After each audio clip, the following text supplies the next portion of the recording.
down to get some rollerblading. It's 12 degrees Celsius. Mexico City's altitude is a total of 2,200 meters, with around 1.4 miles, 7,000 feet according to Google. Breathing feels a bit heavier if you're not used to it. Like all these nutters, look at them running at this time in the morning, staying mental and physical alertness up like it's nothing. These trees must help. There's plenty of good oxygen.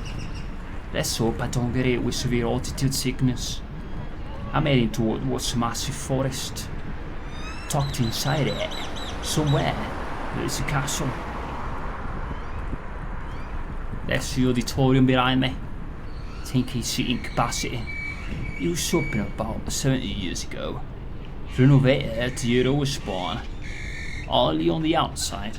Beautiful on the inside if you ask my opinion. Just like dragon fruit, pineapple, or avocado. All the way grandma would describe grounded. How's your attention span? Apparently, everyone's attention span is completely screwed these days. I need to focus here, so I don't take a tumble, or trip over gravel, or uneven asphalt, or crash into a pedestrian. Sometimes, donks launch at you when you're skating too close to them. He seemed to weigh the sound on 80mm wheels. It is a bit scary, I'm not gonna lie. There's another theory I've got. Maybe they sense the smell of wee, which I might unknowingly have rolled over with my wheels. It is possible these dogs perceive that. We love dogs in Mexico. Every morning, you're guaranteed to wake up to the sound of barking. Noise reducing earbuds are cheap and brilliant for that, if it gets on your nerves. But some Mexicans have naturally become impervious to it. They sleep through the barking like it's a lullaby. Maybe that's why we now have the reputation of always running late. Alarms won't wake these gifted beings either. Not even mariachi tune once. Do you know that amniotic tranquility, or like being indoors during a thunderstorm? They sleep like a dragon through an elf, rendering clear the lune on gold pieces. Yesterday, I was having a chat with a pal about dragons. We tried to think what it was that they represented. There was this smart, arrogant, greedy and massive dragon. It was an English writer who told this story. Basically, this dragon invaded Dwarven Kingdom. Ironically, at a big, tall, huge place, so not small like a dwarf. The Lonely Mountain it was called. But it wasn't lonely, it was full of dwarves. Now, this dragon, Smaug, nicked all the air cult and claimed the place as his own. I guess Smaug was there now lonely. For decades, like, or maybe even hundreds of years. Until one day, a tiny person paid him a visit. How rabbit he was. Although Smaug was quite a sharp, intelligent creature, Bilbo, being really small and unconventional, managed to outwit him. Not with cunning or complex strategies, but with his true character and innocence.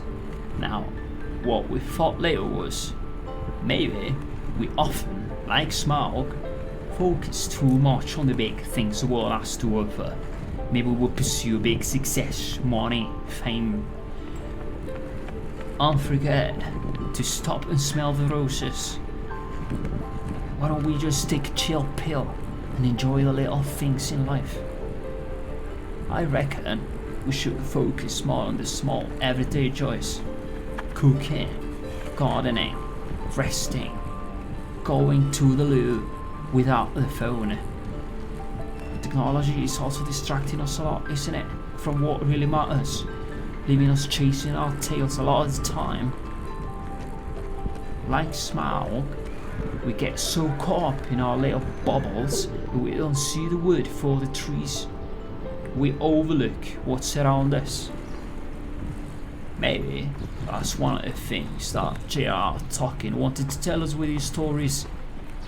Well, maybe not specifically the Luthor bit, but like, you get the gist. In a way, Smaug, without realizing it, was a prisoner.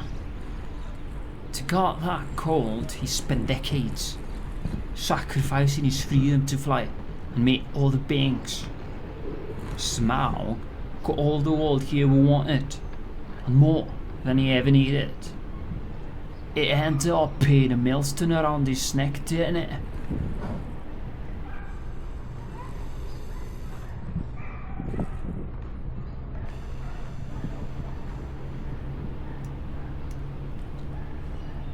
In ancient halls he's silent, sleeping there. A room for dwarfs no more, they may escape. Upon a mound of gold he claimed his lair. The creed of Smaug would bind him to his fate. A hobbit told him breath will lay in wait. With rivals Bilbo taunted mighty Smaug. A voice came from thin air inside the all. All thoughts from Dragon suddenly allowed. Bilbo taking steps as not to fall. Challenging the dragon was his goal.